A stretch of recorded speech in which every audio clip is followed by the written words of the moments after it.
Millionaire pretends to be poor to find a dad for her twins. Black waiter shocked everyone.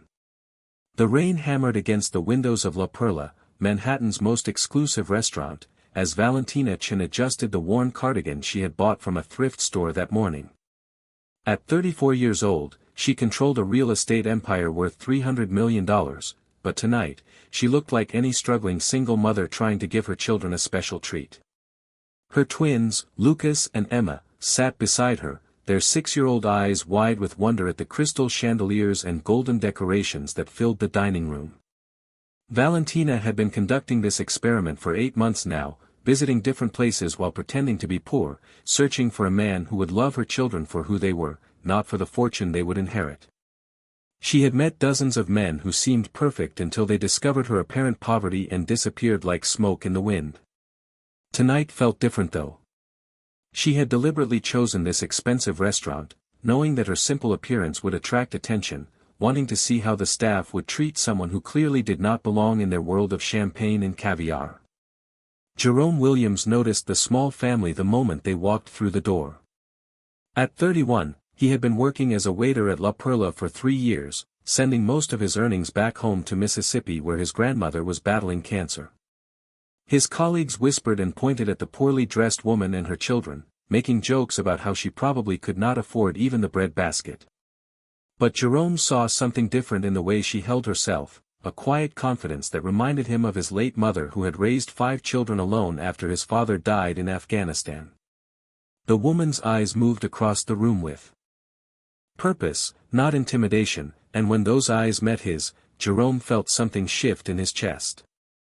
He watched as the hostess tried to redirect them to a small table near the kitchen, the worst spot in the entire restaurant, reserved for customers they wanted to hide from their regular wealthy clientele.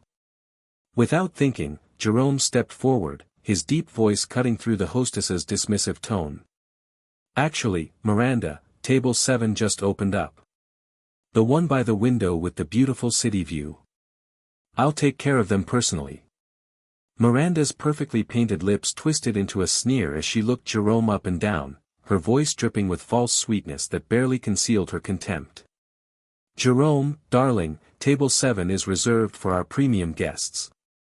Perhaps you don't understand the caliber of clientele we serve here. This family would be more comfortable somewhere less visible." The words hung in the air like poison, and Valentina felt her children shrink beside her, Lucas gripping her hand tighter while Emma's excited smile began to fade. But Jerome stood his ground, his shoulders straight and his voice steady as he replied, "Every guest who walks through our doors deserves our best service, Miranda. That's what hospitality means. If you have a problem with that, we can discuss it with Mr. Blackwood." The mention of the owner's name made Miranda's face flush red, but she stepped aside with a huff, muttering something about certain people not knowing their place. Jerome turned to Valentina with a warm smile that reached his eyes, genuine and kind in a way she had not encountered in months of searching. "Right this way, ma'am. I have the perfect table for you and your beautiful children." As they walked through the restaurant, Valentina noticed how other diners stared at them with barely concealed disgust, some even pulling their designer handbags closer as if poverty was contagious.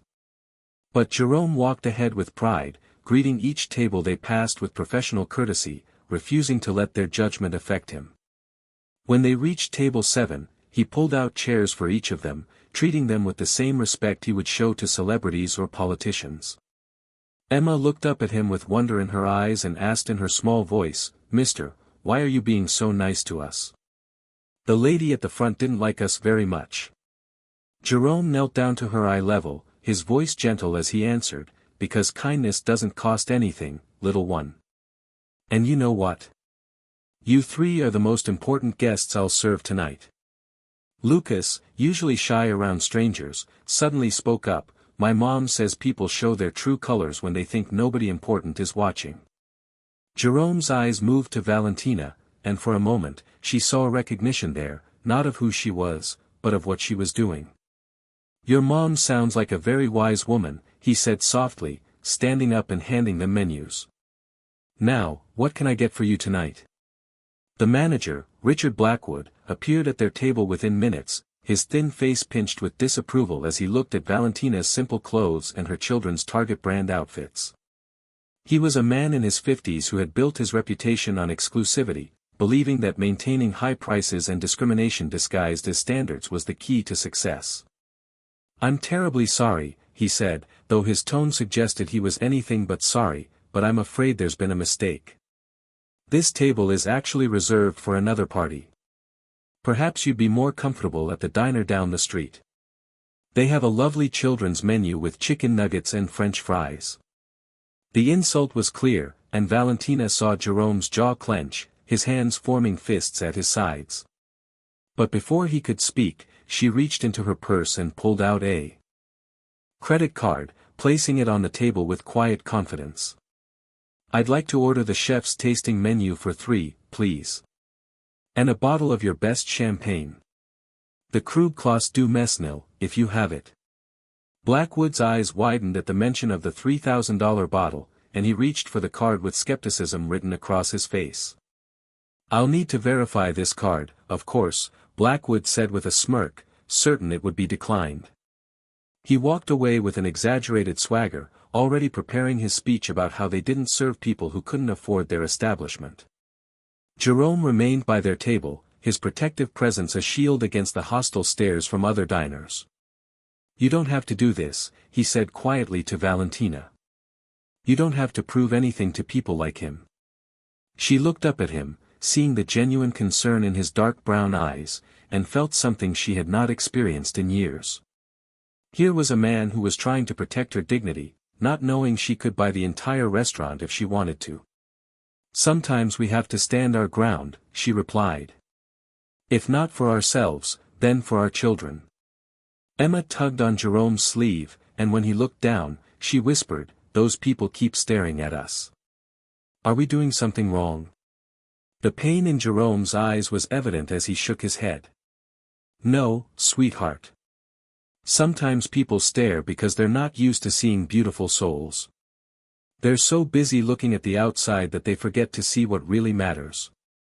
10 minutes later, Blackwood returned to the table, his face pale and his hands slightly trembling as he held Valentina's credit card. The authorization had not only gone through but had triggered a VIP alert in their system. The name on the card was V. Chen, which he had not recognized at first, but the bank had informed him that this was a black card, available only to those with a net worth exceeding $100 million. His entire demeanor changed instantly, transforming from contempt to obsequious groveling that made Valentina's stomach turn. "Ms. Chen, I deeply apologize for any misunderstanding. Of course, you're welcome here. Jerome, fetch the Krug immediately, and make sure everything is perfect for our distinguished guests." But Valentina held up her hand, stopping him mid-sentence. "Mr. Blackwood, I've been sitting here for less than 15 minutes, and in that time, I've witnessed enough discrimination to last a lifetime. The only reason we're staying is because of Jerome, who treated us with dignity when everyone else, including you, treated us like garbage." The manager's face went from pale to red, his mouth opening and closing like a fish out of water. "Furthermore," Valentina continued, her voice carrying across the now silent restaurant, "I want Jerome to be our exclusive server tonight. And I want you to stay away from our table. If I see you approaching us again, we leave, and I promise you, the review I write will be read by every major publication in this city." Blackwood nodded frantically and scurried away, but not before shooting Jerome a look that promised retribution later. Jerome stood frozen, processing what had just happened. He looked at Valentina with new understanding, though he still did not fully grasp the extent of her wealth. "Why did you do that?" he asked softly. "You could have just left, found somewhere else to eat." Valentina's eyes softened as she watched her children color on the kids' menus he had thoughtfully provided. "Because someone needs to stand up to bullies like him. And because you stood up for us when you had everything to lose and nothing to gain. That tells me everything I need to know about your character." As the evening progressed, Jerome found himself drawn back to table 7 again and again, not just for service but because something magical was happening there. Lucas and Emma had opened up to him completely, telling him about their school, their favorite books, and their dreams. Lucas wanted to be an astronaut, while Emma insisted she would be a doctor who helped sick animals. Jerome listened to every word with genuine interest, asking questions that showed he was really paying attention. When Emma accidentally spilled her juice, instead of showing irritation like other servers might have, Jerome quickly cleaned it up while telling her a funny story about the time he spilled an entire tray of drinks on his first day. The children laughed so hard that other diners turned to stare, but for once, the attention was not hostile but curious. People began to notice the warm bubble of joy surrounding table 7, contrasting sharply with the cold formality of their own dining experiences. Valentina watched Jerome interact with her children and felt her heart crack open in ways she had protected for years. After her husband Daniel had died in a car accident 3 years ago, she had built walls around her heart, focusing only on her business and her twins. The men she had dated since then had all seemed perfect on paper, but they had treated Lucas and Emma like accessories or obstacles to overcome to get to her wealth. Some had pretended to care about the children until they thought she was poor, then disappeared without explanation. Others had been openly calculating, already planning how to spend her money before they even knew her children's middle names. But Jerome was different. He spoke to Lucas and Emma like they were complete people, not just kids to be tolerated. When Lucas mentioned he was struggling with math, Jerome offered to show him a trick for remembering multiplication tables. When Emma said she was nervous about her upcoming dance recital, Jerome shared his own story about overcoming stage fright when he had to sing in his church choir. "Can I ask you something?" Valentina said when Jerome returned to refill their water glasses. "Why are you working here? You're clearly meant for something more than serving entitled people who don't appreciate you." Jerome paused, considering his words carefully before answering. "My grandmother raised me after my parents died. She's sick now, fighting cancer back in Mississippi. The treatment is expensive, and this job pays better than anything else I could find without a college degree. I was studying to be a teacher before I had to drop out to work full-time. But every dollar I save here goes toward keeping her alive and comfortable. She gave up everything for me, so now it's my turn to give back to her." The honesty in his voice, the complete lack of self-pity or bitterness, made Valentina's chest tighten. Here was a man sacrificing his dreams for family, enduring daily humiliation with grace because love demanded it of him. Emma suddenly piped up, "Our daddy is in heaven. Mommy says he watches over us like a guardian angel." "Does your grandmother have a guardian angel?" Jerome's eyes grew soft as he answered, "I like to think she does, sweetheart. Maybe your daddy and my parents are all up there together, making sure we're okay down here." Lucas, who rarely talked about his father, suddenly said, "I miss having a daddy. The other kids at school all have daddies who teach them things. Mommy tries, but she doesn't know how to throw a baseball." The naked longing in her son's voice made Valentina's eyes fill with tears. She quickly blinked away. Jerome noticed her distress and gently changed the subject, but she saw him slip a small piece of paper to Lucas with a drawing of how to hold a baseball properly. "Practice this grip," he whispered to the boy, "and next time you play, you'll throw like a pro." As their meal came to an end, Blackwood reappeared despite Valentina's warning, this time accompanied by 2 security guards. His face was twisted with vindictive pleasure as he announced loudly enough for the entire restaurant to hear, "Mr. Williams, you're fired. Clear out your locker and leave immediately. We don't tolerate staff who overstep their boundaries and forget their place." The restaurant fell silent, everyone watching to see what would happen next. Jerome stood tall, dignity radiating from every inch of his bearing as he removed his apron and folded it carefully. "It's been an honor serving you tonight," he said to Valentina and her children, his voice steady despite the public humiliation. "Lucas, Emma, remember what I told you. You're special, and don't let anyone tell you otherwise." Emma burst into tears, jumping up from her chair and wrapping her arms around Jerome's waist. "No. You can't go. You're the nicest person we've met."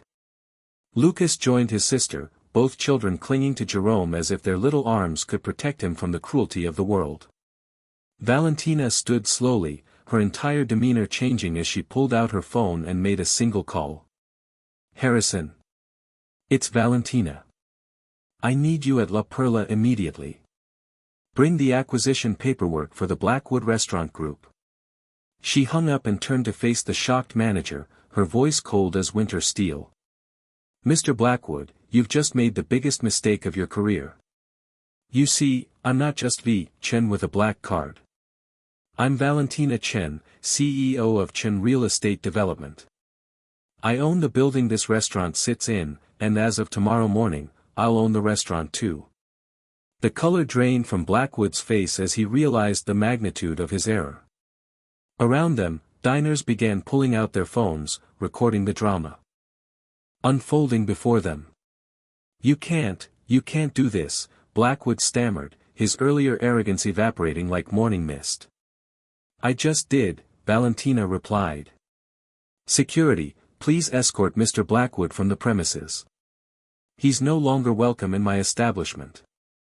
As Blackwood was led away, still protesting and threatening legal action, Valentina turned to Jerome, who stood frozen in shock. "Mr. Williams, I have a proposition for you.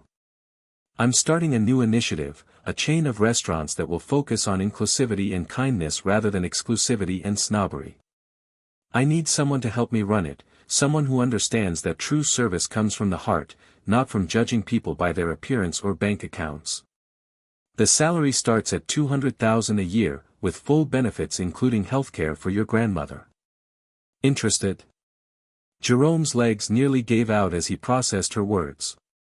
"You're serious? This isn't a joke." Lucas tugged on his hand, looking up with hopeful eyes. "Say yes. Then you can teach me baseball for real," Emma added, "and you can come to my dance recital." Jerome looked at the two children, then at their mother, seeing for the first time not a wealthy woman offering charity, but a person who had tested him and found him worthy, just as he had unknowingly tested her. "There's one condition," Jerome said quietly, finding his voice. "I don't want this because you feel sorry for me or because you're trying to buy something. If I accept, it's as equals, as partners in building something meaningful."